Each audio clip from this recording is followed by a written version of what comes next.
Subject: Staff Sergeant Power. Species: Human. Description: Mammalian humanoid, no tail. 6'2", 1.87 meter average height.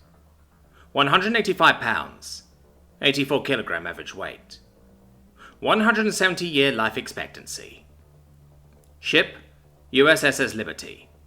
Location: Planet Alpha. So, what are they calling this system anyway, Sergeant? POC Reinhardt asked Sergeant Gruff. Don't think it has a name, right, Staff Sergeant? Gruff asked me. There wasn't one in the brief. It probably has one of those alphanumerical names like Alpha Zulu Tree Fower Fife, I replied. A few brief chuckles arose when I said Fower. It was one of the oldest jokes in the military, pronouncing the word for exactly the same way that the military phonetic manual tells you to. It all started with a misprint, legend says, way before we ever even got to space. Someone wrote down the pronunciation of for as forwer, but put the hyphen in the wrong spot, resulting in fower. It stuck like napalm, although you'll rarely get in trouble for actually saying for outside of training, and the only reason you get in trouble during training is because you get in trouble for anything during training. A fuck-up is just an excuse to make you stronger. What about the planet we're landing on? It's gotta have a name if we're taking it over, Reinhardt asked me. Why do you care? You're looking to buy a plot of land to retire on? That's pretty forward-thinking there, Private, I replied. That wouldn't exactly be a bad idea. Military service members who are involved in seizing land often get a pretty big discount when it gets parceled up, which gives you plenty of cash left over to build stuff on that land. That would only happen if we kept the planet, and that was a pretty big if. No, Staff Sergeant, Reinhardt answered. Not like we're conquering it anyway, Sergeant Int chimed in. We had all seen the USS Needhog exit warp in Alpha Centauri. Brent had fucked up reciting the cycle of operations of the C-21B service rifle, and as punishment, Gruff was making him count destroyers. When he stopped, every NCO in the squad looked in his direction to yell at him, but when we saw the dreadnought, we found ourselves speechless. The USS Needhog isn't a secret, but is not wholly disclosed to the public.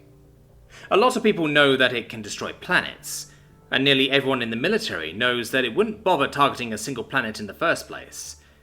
It has megamax that are big enough to turn a continent into a crater, but its primary armament is a beam that can cause a star to go supernova in less than 3 minutes. The reason the Dreadnought is so large isn't because of its primary weapon though. It's big because it has several layers of armor, and has been overfitted with reactors and shield generators. 3 minutes is a long time in combat, and the Needhog must be able to complete its mission for it to be an effective deterrence. The entire reason the ship isn't extremely classified is to deter xenocidal warfare against the US or its member species. There is something that's secret involving with the Needhog though. Earlier in my career I had completed MARSOC and been assigned to Intel. During my time there I was told a lie by my superiors and wanted to prove that they were lying. I think it was probably part of a training program, a test of some sort, but in the process of uncovering the lie, I found out about the Dreadnought Reserve.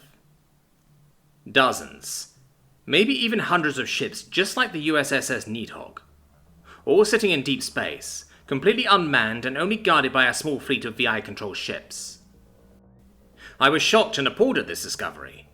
One ship signals a wish for deterrence. A fleet signals a wish for an excuse. I learned that this was highly classified information after I had confronted my superiors about it and been arrested.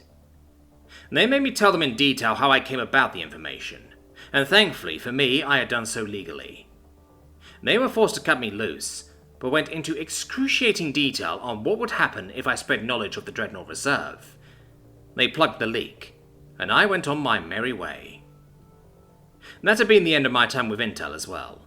They didn't want me poking around any further, and I didn't want to accidentally find more galactic secrets. They did pay me for uncovering the leak though, which was nice of them. Shady but not evil is the unofficial motto of Bureau of United Systems Intelligence. You would know that they're calling it OU Planet Alpha if you had paid attention to the verbal brief, or read your fucking packet, Reinhardt, Gruff spoke up. I didn't read the packet either, to be fair, Corpsman Young provided. Don't even know what the mission name is. It's Operation Vainglorious Infiltration, Omega said. The hell it is! No, it's not. The fuck are you talking about? What possible drug could an AI take to get that high? And a chorus of other negative replies chimed in, before I finally stated, It's Operation Vanguard. Was Omega's reply. If I didn't know any better, I would say that we hurt his feelings. I looked at Gruff, and he moved his helmet in a slight horseshoe shape that indicated he was rolling his eyes. The shuttle shook, which immediately brought us all back to the reality of the situation. Entering atmosphere, our pilot said.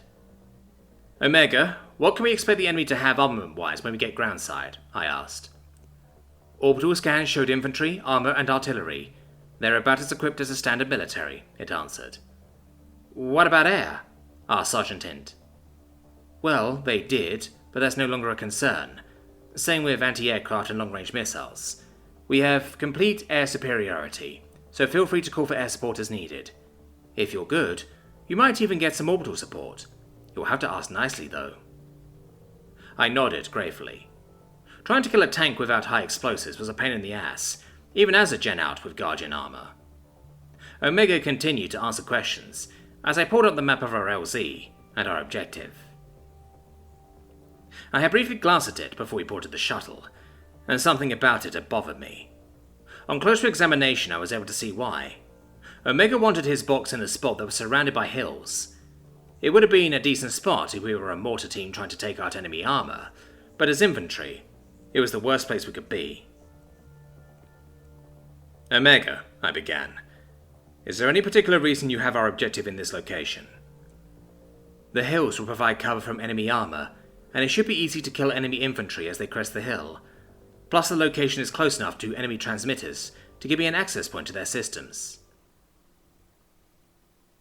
I searched the map for a moment, as the rest of the Marines looked at each other. Then I added a waypoint to a large hill, with plenty of flat land surrounding it. Is this location close enough to the transmitters? I asked. Yes, but why? Omega asked. A chorus of laughter rang through the shuttle, as the other Marines checked their maps. I don't understand, Omega said. You'll be vulnerable to fire from all directions.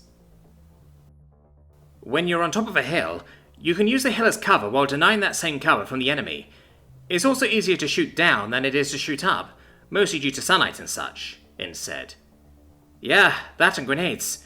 Didn't study infantry tactics very much, did ya? Corporal Chang chimed in. Omega probably had studied infantry tactics, but like most non-infantry, probably thought that it knew better. Many virtual reality first-person shooter players joined the Corps, and were shocked when they discovered that the tactics in their little games didn't work very well in real life. Age-old wisdom dictates that one should always take the hill. I changed our objective marker as the lights within the shuttle turned red, and an alarm began blaring. The ride had smoothed out, so most of the newer Marines were confused. Those of us who had been on these shuttles in these circumstances before knew better, and weren't very surprised. Ma'am, is this alarm anything to be worried about? Private First Class Rogers asked our pilot. It means we're being shot. Our shields are holding up fine, so whatever's doing the shooting isn't rated against aircraft. It's nothing to worry about while you're aboard, but the landing's going to be pretty hot, so you might as well worry about that instead, she replied. They still got it, so you can't turn it off? Gruff asked. Yup, apparently we gotta know whenever we get hit. We sat quietly and waited for the landing. The only sounds were the occasional shifting of the shuttle and the impact alarm. After a few moments, the fidgeting started. Weapons checks, making sure seals were snug, tapping feet and fingers on whatever surface was available. Standard fare for impatient Marines. We didn't have to wait long, though. Drop off imminent. I was right, this LC is hot. Careful out there, our pilot said. Roger that, ma'am. All right, Marines. Places. Charlie's on point. Reinhardt and Boyle are carrying the box, I ordered. Hoorah, Staff Sergeant! We stood as we felt the shuttle land, and the two privates grabbed the box. I chose these two because one of them is right-handed and the other is left-handed, which lets them keep their weapons outbound in opposing directions. The hatch opened, and we were treated to the sight of the shuttle's shield flaring. It looks similar to an aurora when it's light on light. Just a dull orange wave when it's kinetic, though. Corporal Chang took the lead and was followed by Rogers, Higgs, then Int. Their weapons began firing as soon as they cleared the shield. "Bravo's next! Go, go, go!" I shouted. Brint took point for Bravo team, followed by the box carriers with Sergeant Gruff trailing. Their guns also began firing as soon as they cleared the shield, which is a less than great sign of the fight to come. "Livingston, you won the toss-up for point this time, right?" I asked. "Yes, Staff Sergeant," Livingston said with glee. "Well, get going then." I gave the Lance Corporal a slight shove and followed directly behind him. Private Johns was directly behind me, and Lance Corporal Hart was guarding our ass. Livingston left the shield targeting left, so I targeted right and stepped out, immediately stunting something to shoot at. Shot. Sparks. Target falling. Move to defensive position. Get some space. Acquire next target. Shot. No sparks. Fire again. Shot. Sparks. Target spazzing. Shot. Target falling. I'm hit. Only your 10th gone. Not a concern. Shot. Miss. Shot. Sparks. Acquiring. Shot. Headshot. Target still mobile. They don't need a head? Shit. Shot. Center mass. Sparks. Target down. Hit again. Taking a knee. Scanning. 2 targets. Switch to auto. Die motherfucker, die motherfucker, die. Get some. Release trigger. Target's down. Scanning sector. 1 more. Switch to semi. Shot. Target falling. Checking fallen targets. No movement. I kept my eyes on my sector until the rest of the gunfire stopped. "Clear?" I asked. 12 green lights lit up to indicate an affirmative. I gestured for us to start to move out, and we all stood back up and began to march. The ground beneath us was an unnerving yellow colour, and didn't quite feel like dirt. Too crunchy. The sky was a darker than normal blue, which led to some odd optical illusions. Mirages, I suppose. There were random hills of varying size as well. Some of them were closer to mounds, and off in the distance it looked like there might be some mountains. I wonder if that means there's tectonic activity. I tried to remember my geology lessons to no avail. As far as plants or animals, there were none. Not a blade of grass or even a small lizard as far as our magnified eyes could see. The only sound was some wind and the crunch of our boots as we marched. As the hill we wanted to be on got into sight, I smiled. It was perfect. Around the base of the hill was a vast amount of relatively flat ground, giving us perfect coverage all around the hill. "Alright, excavation tools out. Help Yunk dig a nice pit on the top for him and the box to hang out in. Then buddy up and dig yourself a hole about 3/4 of the way up the hill. I want a nice radius with good spacing. Don't forget your sumps. Make them nice and big. We don't know how large their grenades are," I ordered, as we reached the base of the hill. "You think they've got grenades, Staff Sergeant?" PSC Rogers asked. "If they've got tanks, they've got grenades. Now get to digging." Bravo team remained with the box, as the rest of us dug the pit. A few random robots came to check on us, but they were quickly taken care of. When the pit was big enough, Bravo team carried the box up the hill, and then we all got to work digging our foxholes. I ended up paired with Lance Corporal Hart.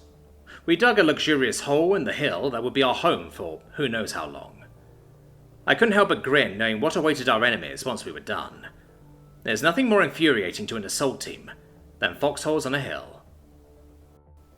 Once everyone was done, the sound of e-tools being collapsed and stored was quickly followed by the sounds of guardian gauntlets smacking together. Standard procedure for foxholes was to have one on watch and one down for rest. The sound was Rochambeau, rock, paper, scissors, to decide who took which shift first. "So, hey, Staff Sergeant, you want to play Rochambeau to see who's on watch first?" Lance Corporal Hart asked me. No. I trust in your watch-taking capabilities, Lance Corporal. Why don't you show him how it's done?" I said with a grin. Hart sighed as he turned to look over the landscape, and I laughed as I sat down. Rank has its perks, and being squad leader is even better. I double-checked my weapon and leaned back. I was nearly ready to take a nap when Omega pinged our comms. "Everyone is in position. Beginning Operation Vainglorious Infiltration. it said. A series of obligatory negativity and profanity rose from the foxholes in the hill. I just rolled my eyes and closed them, ready for a little nap.